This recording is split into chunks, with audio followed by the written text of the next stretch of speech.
Assalamualaikum warahmatullahi wabarakatuh. Berjumpa kembali kita dalam satu video pembelajaran. Kali ini kita khusus belajar tentang uji heteroskedastisitas. Ya.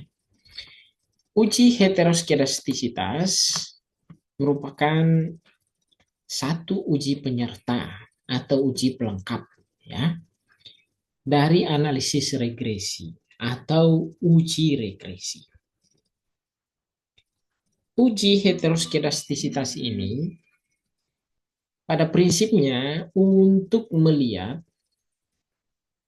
apakah nilai varians dari data kita, ya, terutama pada nilai residual, itu berbeda dari satu pengamatan ke pengamatan yang lain. Ya, jadi apakah varians dari data kita ini konsisten atau tidak?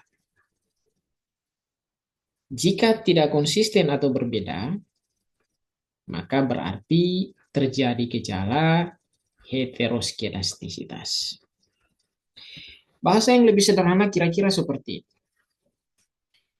Jika variasi data atau varians data yang kita analisis dengan menggunakan nilai residual unstandardized, satu variabel independen dengan variabel independen yang lain berbeda variansnya, ya, itu bermakna terjadi gejala heteroskedastisitas. Sebaliknya, jika nilai varians dari residual unstandardized itu konsisten atau mirip atau sama variansnya antara satu variabel dengan variabel yang lain, maka itu kita sebut dengan homoskedastisitas. Ingat, model regresi yang baik seharusnya tidak terjadi heteroskedastisitas. Yang kita harapkan adalah hadir atau muncul gejala homoskedastisitas. Akan tetapi kali ini kita khusus dan fokus belajar tentang heteroskedastisitas. Pada video berikutnya nanti kita akan belajar khusus tentang homoskedastisitas. Uji heteroskedastisitas kali ini kita menggunakan pendekatan Gleiser. Ya. Gleiser ini memanfaatkan nilai standardized residual yang kemudian dijadikan menjadi nilai absolut. Dianalisis dengan analisis regresi untuk memunculkan dan menunjukkan kepada kita nilai signifikansi dari struktur data yang ada. Baik, untuk memudahkan pembelajaran kita, maka kita langsung lihat data SPSS kita.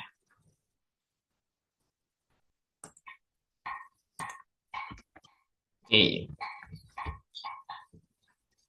Ini adalah data SPSS kita. Ini saya hapus dulu ya. Ini saya hapus. Seperti ini kira-kira.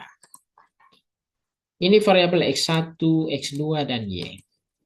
Di variabel view terbaca seperti ini. Ini adalah simbolnya X1, X2, dan Y.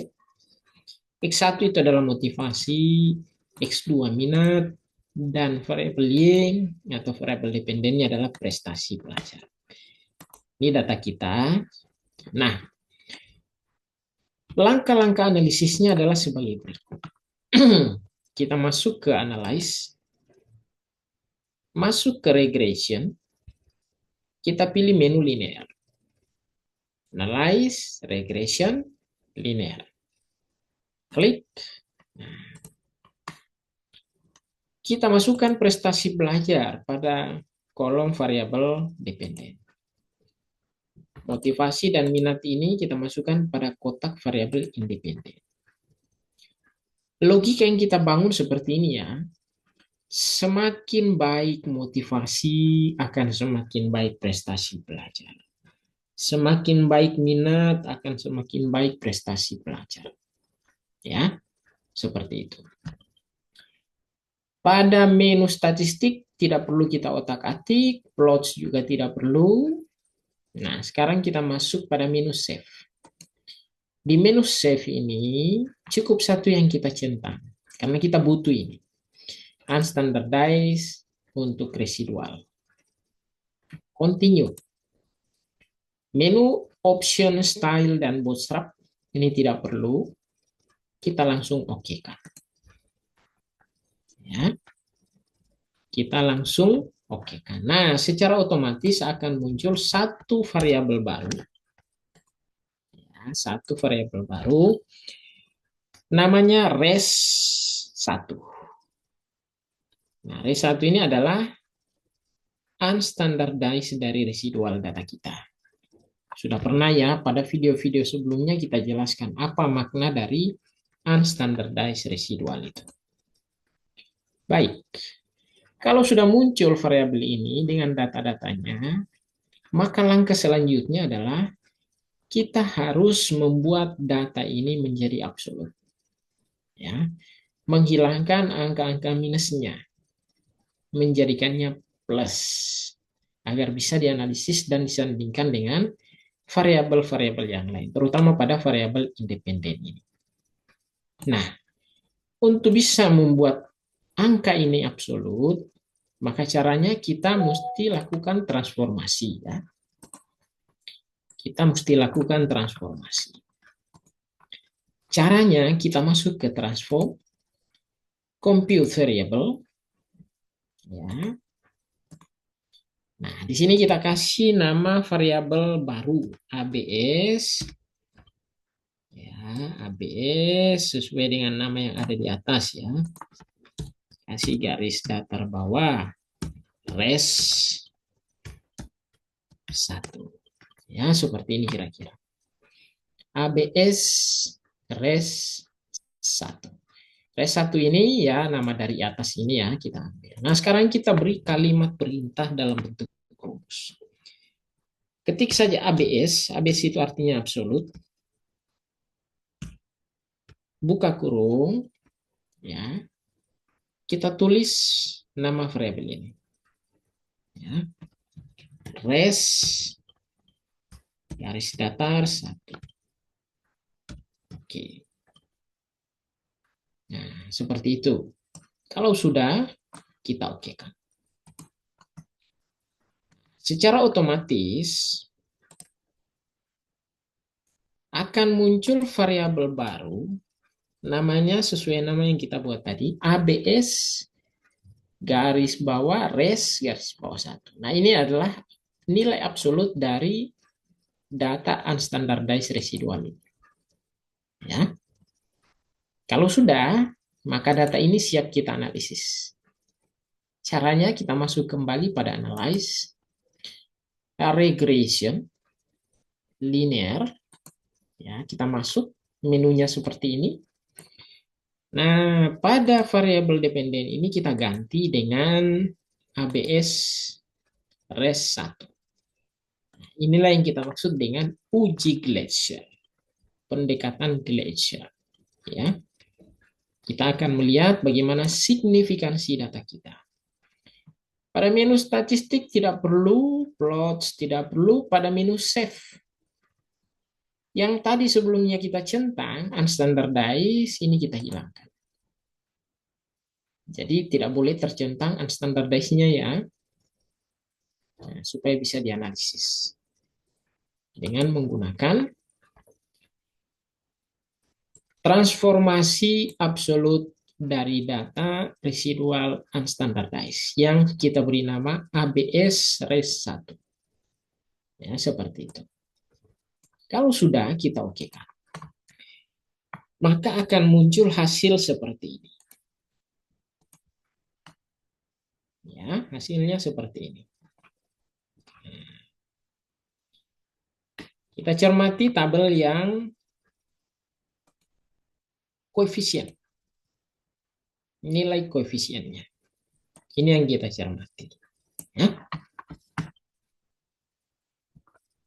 Oke. Yang kita lihat adalah nilai signifikansi dari data kita.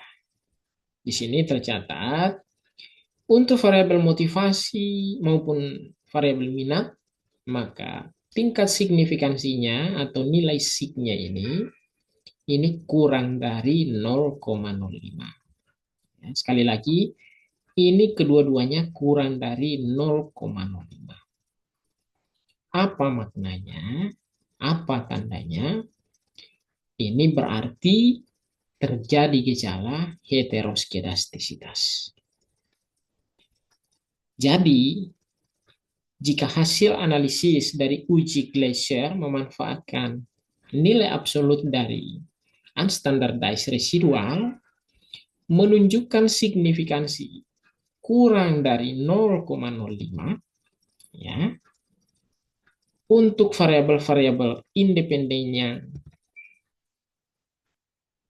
ditunjukkan, maka itu bermakna terjadi gejala heteroskedastisitas. Dan hal ini kita tidak harapkan terjadi. Nanti analisis selanjutnya kita akan buat data-data yang memiliki indikasi dan gejala heteroskedastisitas menjadi homoskedastisitas. Nanti kita akan belajar atau kita pelajari pada video-video pembelajaran selanjutnya. Itu yang kita dapat pelajari pada kesempatan kali ini. Semoga bermanfaat. Sampai jumpa di video-video pembelajaran selanjutnya. Billahi taufiq wal hidayah. Wassalamualaikum warahmatullahi wabarakatuh.